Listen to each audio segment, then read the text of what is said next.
Hello, I'm Louise Minchin. Welcome to Menopause, Misinformation and Management, a programme by the British Menopause Society and ITN Business for World Menopause Day. Around 13 million people are currently peri or menopausal in the UK. People are talking more openly about menopause, but there is still a lot of misinformation. I'm joined now by Dr. Paula Briggs, consultant in sexual and reproductive health and British Menopause Society chair, along with Haytham Hamoda, consultant gynaecologist and immediate past chair. Thank you both. The menopause is being discussed much more openly about. There are so many conversations. How can people be sure they get trusted information? Well, I think it's great that women and men are talking more about menopause, and it's becoming more normalised, but I think there is a lot of misinformation out there and it's overwhelming for women. Lots of people will access information on social media which is not regulated, and we would encourage women to seek information from a reputable resource such as Women's Health Concern, which is the patient-facing arm of the British Menopause Society. And I think naturally, women will talk to friends and family about menopause, but that doesn't necessarily mean that they get the right information. So having somewhere that they can go where information has been reviewed by lots of different clinicians, I think is reassuring for them. And I think, you know, accessing information on social media can actually be quite frightening for women. So just normalising menopause, knowing that there's treatment there if you need it, I think is very reassuring. We know there are lots of different types of treatment. How do people choose what is right for them, and also managing risks as well? I think it's all about really individualization is really important. So it's really looking at the individual and looking at what symptoms a woman is experiencing, what are the problems that she's experiencing through this process, understanding what it involves and how it can affect an individual. That's really important. Within the process of awareness, it's really important to make women aware that the presentation is really varied. So some women can go through the menopause about 25% without having symptoms. 25% can experience what they would describe severe symptoms, and 50% somewhere in between. So we need to, that awareness of saying what you may expect with this process is important. How long these symptoms may last, which on average is about 7 years, but some it may be much shorter, and for some it may be much longer. So that expectation aspect and management of it is important. Tell me also about the positive outcomes. Are there benefits? Yeah, there's definitely benefits, and I totally echo what Haytham said about individualised care. So I think what women are looking for is a quick fix often, but a menopause consultation is so much more than that. I think lifestyle interventions for everyone are really important. But you know, not only will women see resolution in symptoms if they have the right treatment, which for most women HRT is a really beneficial treatment if they're eligible, but there are other things which can make such a big difference, optimising blood pressure, optimising weight to reduce the risk of type 2 diabetes, and maintaining bone density, reducing cardiovascular risk, but it's always part of a package. It's not just about giving women HRT. How about younger women and perhaps other family members as well? Do you think they need to have more information to stop being fearful about all of this? I think awareness is key to this whole process. There's so much talk about the menopause, which is great and very welcome, but it's also important that women are aware of it before they hit that stage. So it's knowing what the menopause involves, what impacts it may have, and how you can handle them. And of course, there's a question of when is the right time to do it. So the British Menopause Society has campaigned for a well-woman awareness information at 40. But of course, there's also the talk about having it at a much earlier stage. So you could talk about awareness at school. And this is, you could say, applies to younger women, but also to men as well. So for people to be aware what can happen, what happens through this process, how it affects them, and what to expect in it. Because otherwise you may be in a situation where you'll be thinking, when the menopause is going to come, I'm going to be in a difficult place and this is going to affect me in a bad way. So awareness for what may happen if they experience the menopause at the normal age, but also relevant to mention that a significant, albeit small proportion of women may experience menopause at a younger age. So it's really important that they know what impact it has and to give them advice from a general health advice about fertility or fertility control if needed, and symptom management in that respect. So education and information. Thank you both very much, Paula Briggs and Haytham Hamoda. Thank you.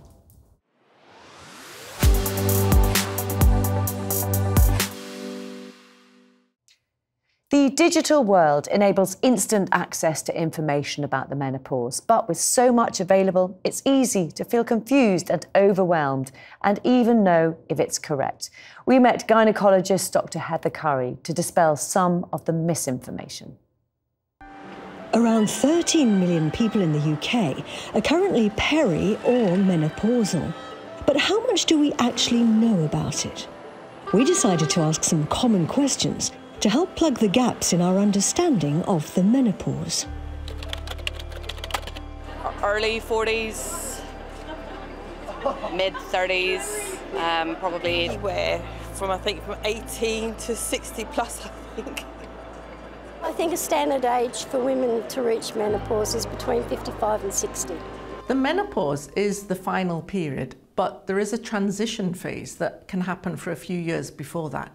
The average age of the final period is 51, the range being 45 to 55, but for quite a number of years there is a stage of the ovaries working differently, changing hormone levels, changing period pattern that can actually start in our 40s.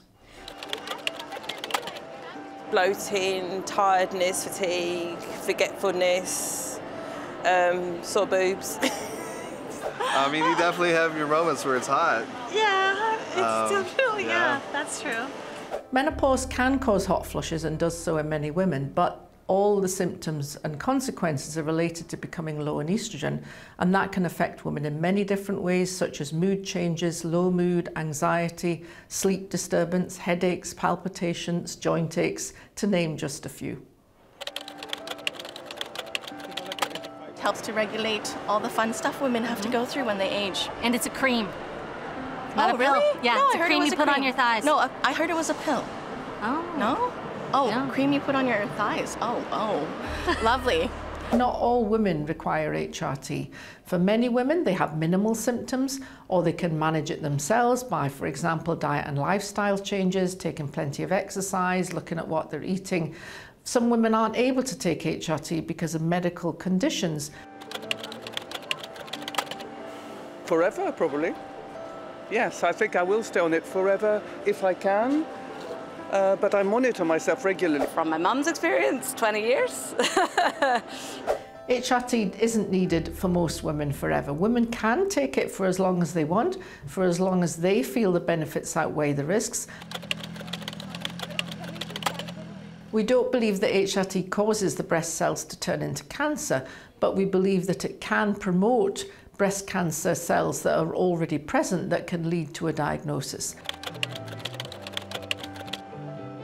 I don't think I missed out on taking HRT. I think there's less chemicals in the body unnecessarily, so. The fact that I didn't have it didn't make me feel any worse or any better. Some women have missed out and have put up with troublesome symptoms for many years, been frightened of taking HRT, or they may have been advised not to take HRT. So if symptoms are still present, then it can be considered at a later stage, but we have to be really careful about the type, the dose and the route. HRT does apparently help alleviate the potential of having osteoporosis, and my mother had osteoporosis, and I'm very concerned about that. HRT at any age can be helpful for bones, even with a very small dose. But if osteoporosis is confirmed at a later age, then there are other very effective treatments that would be recommended rather than HRT at that stage, because starting HRT later is not without difficulties.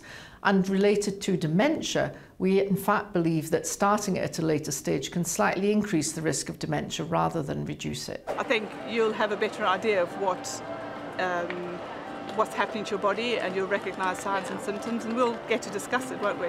You know, we haven't talked about it with my mum. I haven't. So I have no idea what my family history is. One of the 7 questions you should ask your mom is, what was her menopause like? How was giving birth like, and how was menopause like? Yeah. Yeah. And when you got your first period? Yeah. Yeah. Well, the first period one might have sailed that ship. Yes. Long time ago.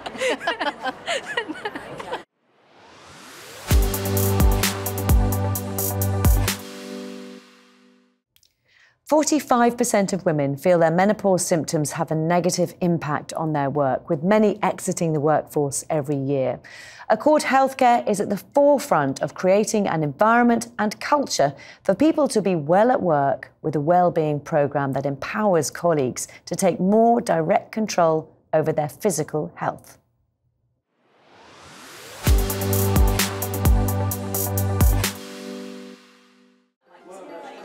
At this Women's Network workshop, women and men have come together to learn more about how to look after themselves and others, both mentally and physically.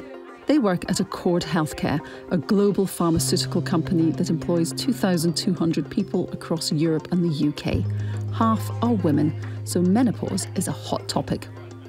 Of our workforce, almost a third of them are women that are at a point in their lives that they may be impacted by their menopause. And I can't imagine another HR director in the world that's not interested in something that might impact the well-being or efficiency or effectiveness of a third of their workforce.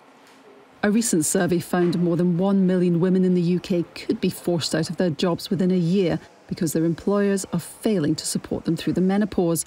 But here at Accord Healthcare, the number of women over 55 leaving the company has been more than halved following their menopause programme. This isn't something that just affects women, it affects all people, so partners, colleagues, managers and leaders. So we engage with the board, and from the board down throughout all levels of the organisation, we did that awareness, and then we did an education programme to train managers, to train menopause champions, so they could provide safe places, support and signpost people to get the help that they needed. Accord has a presence in over 27 countries with 112 different job roles, from manufacturing to research and development, sales, marketing to office-based jobs, all with very different needs.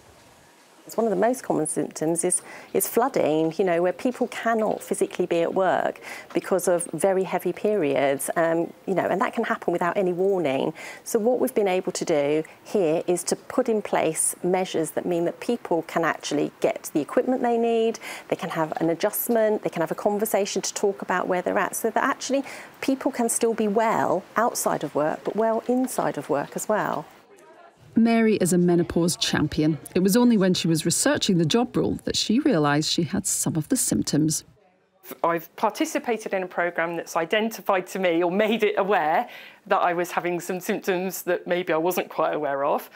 It's helped my partner and my children because I'm more aware of it. I've gone to receive some professional advice as well. And then it's made me proud to work for Accord. One of the most powerful things I can remember seeing was actually in a factory setting where we mostly had men actually sitting, listening to a menopause talk and actually volunteering to become a menopause champion so that they can have those conversations, not just with women, but also with their male colleagues, because actually menopause exists outside of the workplace. And so if we can support people to have these conversations, it's a whole cultural change. For those women suffering from menopausal symptoms, there's still a reluctance to admit there's an issue, with 47% of those women who needed to take time off work saying they wouldn't tell their employers the real reason. When people are off sick, in the past it was quite difficult to work out why people were off sick, and maybe there's a selection of reasons and people will pick. But now there is a designated selection of it's the menopause, and that will then prompt up a deeper conversation between that person and their line manager. To make it easier for women to talk about the menopause, Accord Healthcare's 368 managers are on a 3-year programme to teach them how to lead with compassion and kindness. At a time in a woman's life when they are at their most capable, at their most experienced, that they can bring the most value to an organisation, is the very time that they may be challenged with symptoms of the menopause. So enabling people to have those conversations, getting great expert advice, is all around how you champion women to stay, to move forward and to take control of it.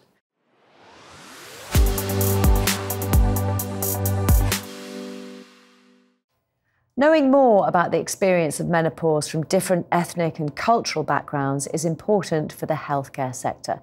Astellas Pharma is engaging with diverse communities to understand the solutions that are needed to provide better education and care to all women living through the menopause.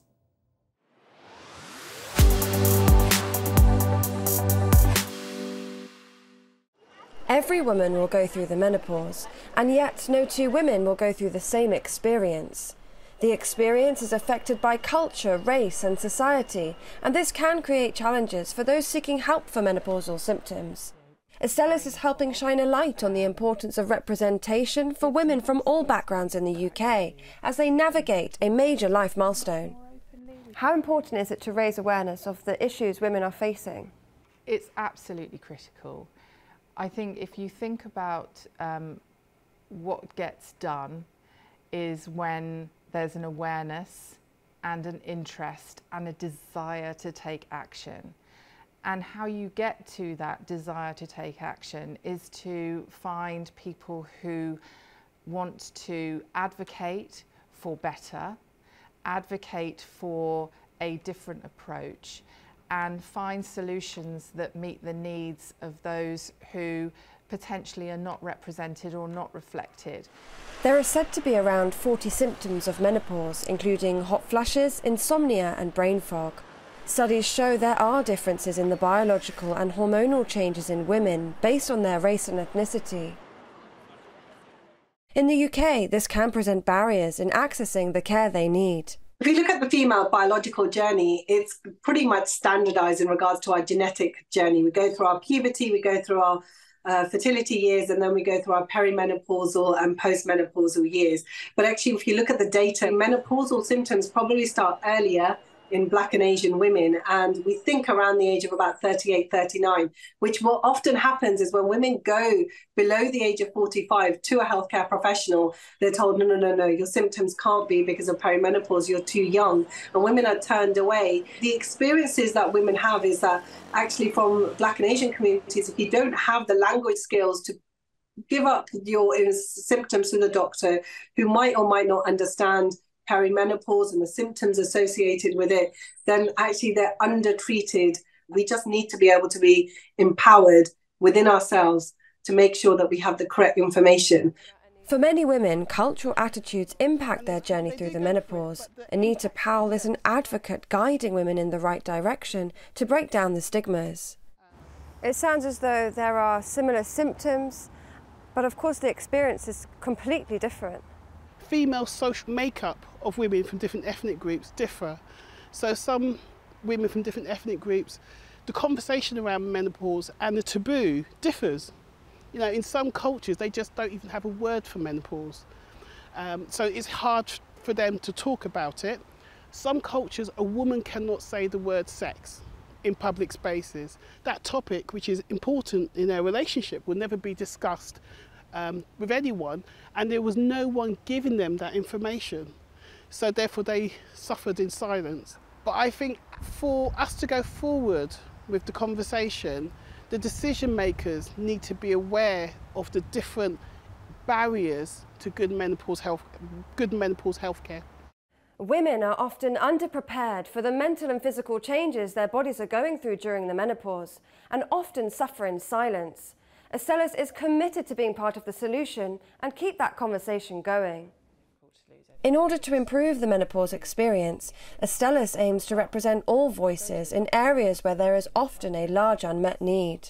It's important that if you are involved in supporting the advocacy for better information and treatment for the symptoms of menopause, that you do make sure that you reflect the society that you're supporting and that you're working in partnership with a breadth of different organisations to find those solutions. And certainly for us in the work that we're doing, we are making sure that we're looking to develop those relationships with advocates across a broad range of women who need to be reflected in the support that's provided.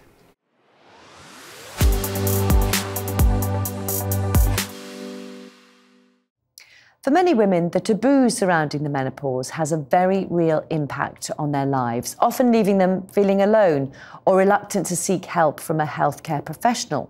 We met with 2 women who are working to raise awareness of the lesser-known symptoms of the menopause and to advocate for women of all backgrounds to receive equal access to menopause treatment, support and education.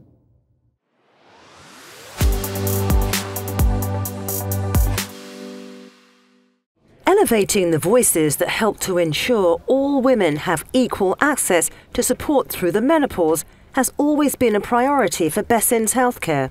They want to help women understand it, live well with it and shed the stigma surrounding it. GPs will often prescribe certain products and medications to help manage the sometimes unexpected issues that can come with menopause.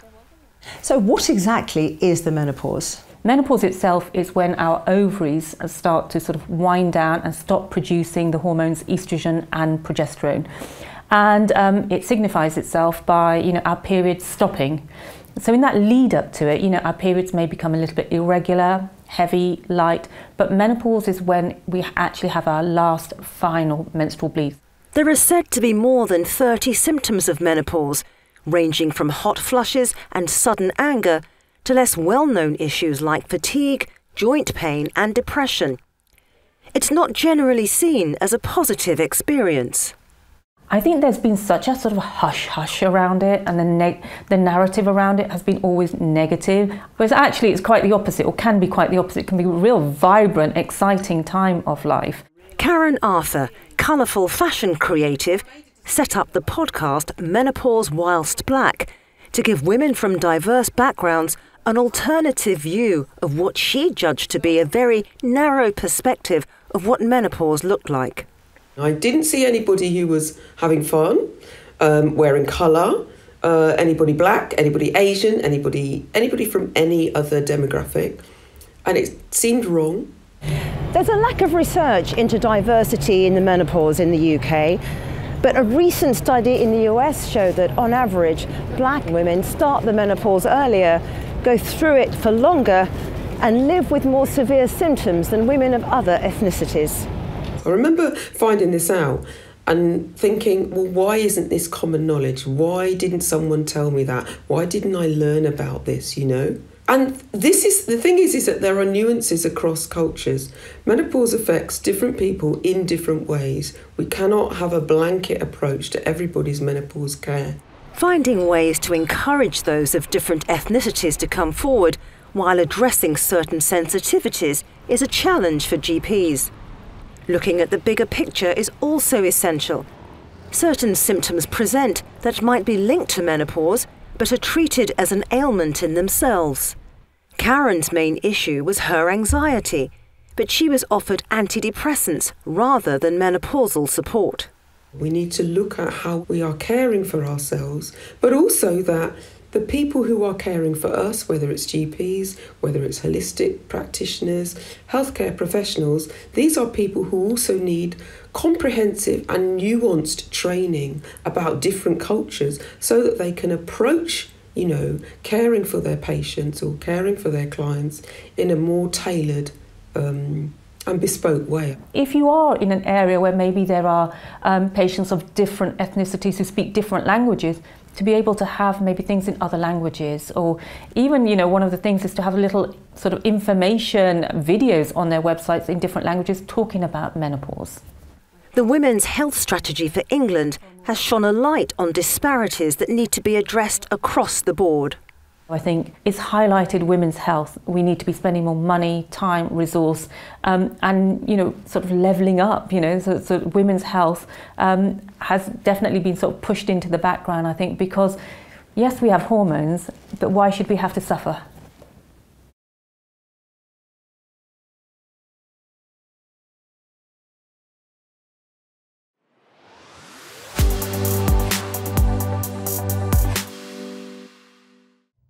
It's essential to have standards in the workplace to support the health and safety of staff. The British Standards Institution, the UK's national standards body, has launched a British standard for menstruation, menstrual health and menopause in the workplace. From BSI Group, I'm joined now by Susan Taylor-Martin, CEO, and Anne Hayes, Director of Standards. Thanks both so much for joining us. First of all, Susan, how has the modern workplace changed and why are discussions about menopause so important? The workplace has just changed dramatically, even over kind of the period that I've been working, in so many different ways. But one of the big changes has definitely been female representation in the workplace. And if we think back to the 1950s, it's about 40% of working women worked outside of the home. That's now more than 70%, so a big shift. Here in the UK, 50% of the labour force are female. So menstruation, menstrual health, menopause, they're certainly not kind of fringe topics of discussion. They're really very much kind of mainstream. And I think from a menopause perspective, what's interesting is that that age group is the fastest growing chunk of our labour force. Mm-hmm. And so if we've got issues that kind of affect the productivity and the engagement of that chunk of the labour force, we've got a real problem actually economically and within organisations. So this has really come to the fore as a topic for discussion. And how is BSI helping then? So what we've really focused on is the standard that you mentioned earlier, because a standard is effectively kind of like potted best practice. And we've developed that standard not on our own. We've brought all sorts of different organisations, whether it's government bodies, experts, academics, activists in the space, to come and help us work out what should organisations do to help make sure that the workers that they've got that kind of fit that perimenopausal, menopausal kind of age bracket are really being supported in the right way. So we think that standard is full of really actionable, practical steps that organisations can take to help those workers. So Anne, tell us a little bit more about that standard and how it can help those organisations. The first thing the standard does is really actually tries and busts some myths. You know, these are the things you may have heard about menopause. These are the things that are not necessarily true. The second thing I would say it does is it really encourages organisations to treat each person as an individual. And I think the third thing that's really important is it's enabling managers within organisations and giving guidance to managers in organisations about how they can have those conversations, because actually we're not used to talking about it. It's really weird to be sitting here with you and Susan actually having this conversation. You know, it's not something we've ever had to do in our working life. And suddenly we have the opportunity, and suddenly we want to enable young managers to deal with older people who may be going through this, or young people who it happens to very early, to have those conversations.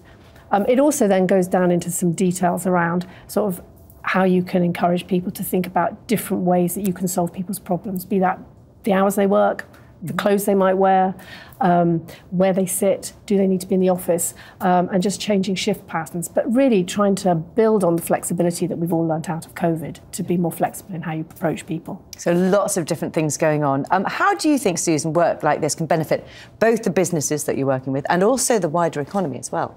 I think it's a huge opportunity for us, because actually a third of the female population is in that menopausal period. It's about 5 million workers, in fact, are kind of going through menopause. We know from research that we've done, a third of those are thinking of reducing their hours. A third of them are thinking about leaving the workplace completely.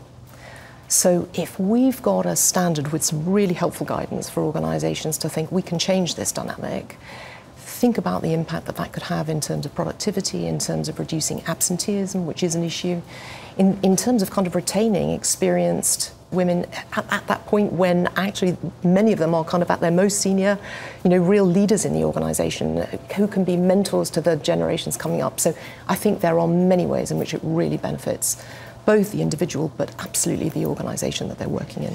Very interesting to hear from you both. Susan Taylor-Martin and Anne Hayes, thank you very much. Thank you. Thank you.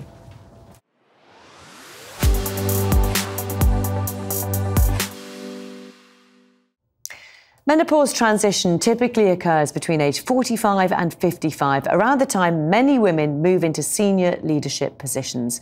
But without the right support, companies risk losing women near the peak of their careers. Crawford & Company are committed to providing the environment and support required for women to manage their symptoms, remain in work, and continue to perform to the best of their ability.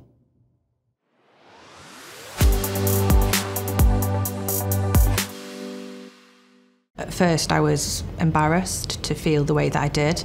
At one point I thought that it was me and that I was no longer capable of doing my job.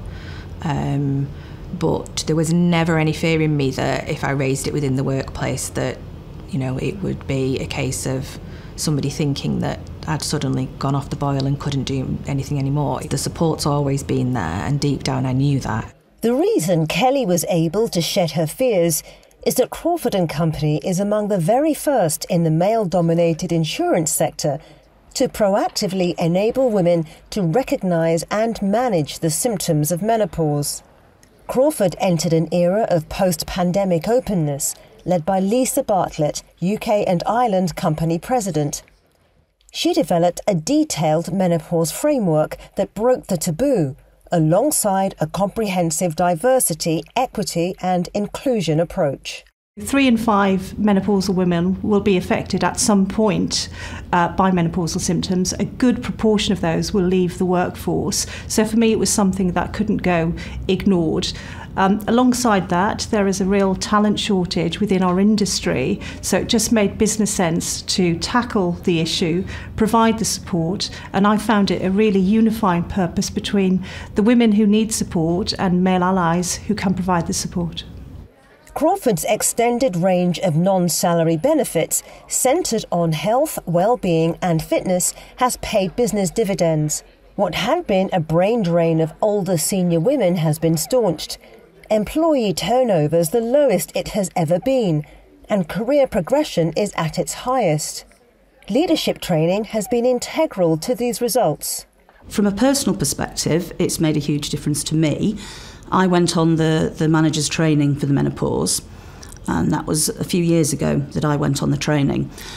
And the thing that really helped me was the fact that it enabled me to look at myself and some of the symptoms that I'd been experiencing and actually join the dots and realise that, yeah, these were things that were related to perimenopause or menopause, and they weren't just because I was getting forgetful or I was a bit fed up about something. Enabling me to understand that about myself has then enabled me to look at my team as a whole and identify areas where what I might have thought was a dip in performance is actually down to the age that the particular team member was and the things that they were going through. Crawford also encourages staff to use their online menopause toolkit, offering a range of support, including a space to track your symptoms. The insurance sector has lost many senior women at the peak of their careers, when their symptoms and the stigma around them became too much. Crawford recognises the menopause can be overwhelming, but it needn't spell the end of a successful working life. The company has now rewritten its policy on sick leave to provide 10 days short-term respite, no questions asked. I have a member of the team who herself has struggled somewhat with, I think hers is predominantly the brain fog, and I've just been able to say to her, look, just take the time that you need. The policy is there for a reason. It's not just lip service, make use of it. And again, she's felt that that's been really beneficial to her. And as a manager, it's great for me to be able to say to somebody, you can take the time that you need. I've always been that type of a manager, but to have a policy that backs that up is great. I think we have seen results, so I'm not seeing a drain of talent within the over 50 female talent, definitely not seeing that. I think the conversations have changed within the workplace, so conversations between women and conversations between men and women, so I don't think that menopause is a taboo subject, so I am seeing the results that actually our women are getting the support that they need. And it's worth it. It's definitely worth it.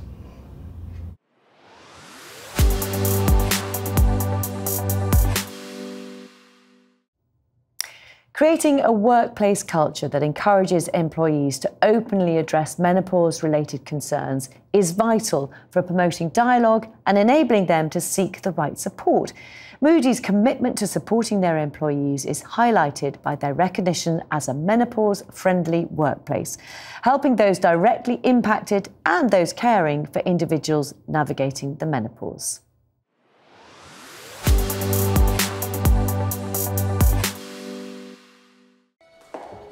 Making sure the menopause matters.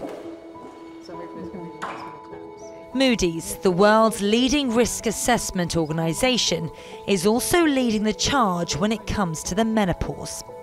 They've made changes to ensure employees, women and men here, feel worry-free and supported if they're going through the change, are affected by it, or know someone that is. I went through my own menopause journey and thought, good grief, how on earth did I sleepwalk into this? And I thought, well, if I've made this mistake, there will be others out there. And I had some peers in the Women's Business Resource Group, which is like a women's network group within Moody's. And together we put a proposal together and we pitched it to our head of HR and head of DE&I. And they were incredibly supportive and agreed to back us, basically. After publishing guidance on being mindful about the menopause in the workplace, changes came fast.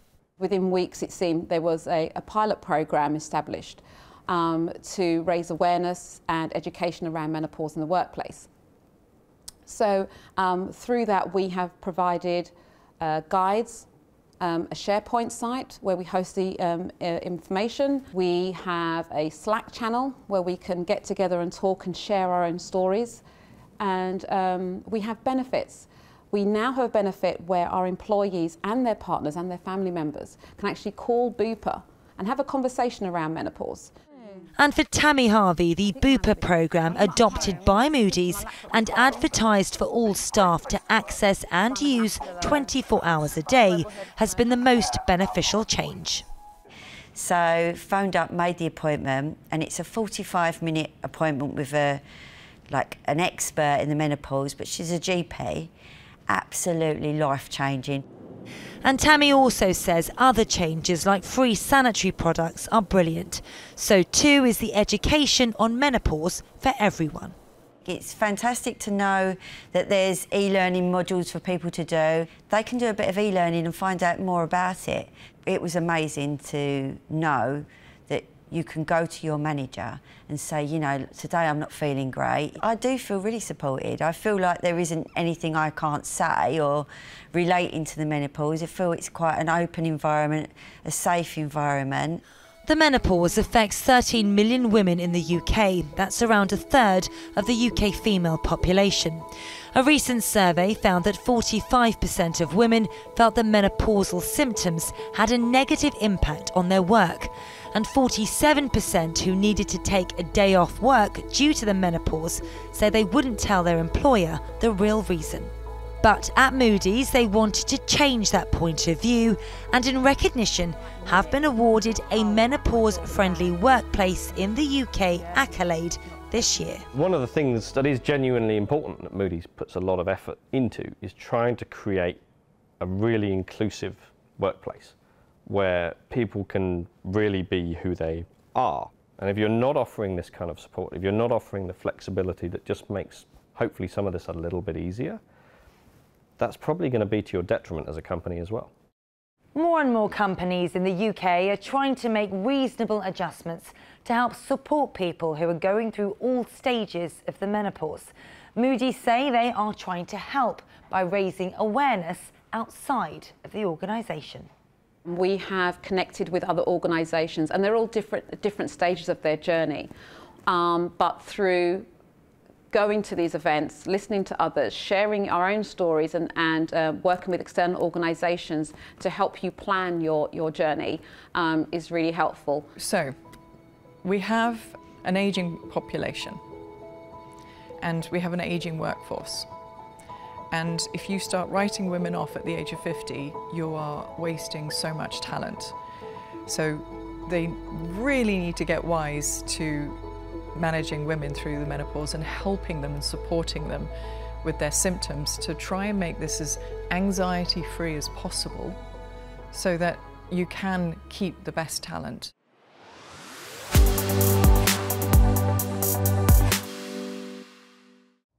Thank you for watching Menopause, Misinformation and Management. We hope you enjoyed this programme from me and the team at ITN Business. Goodbye.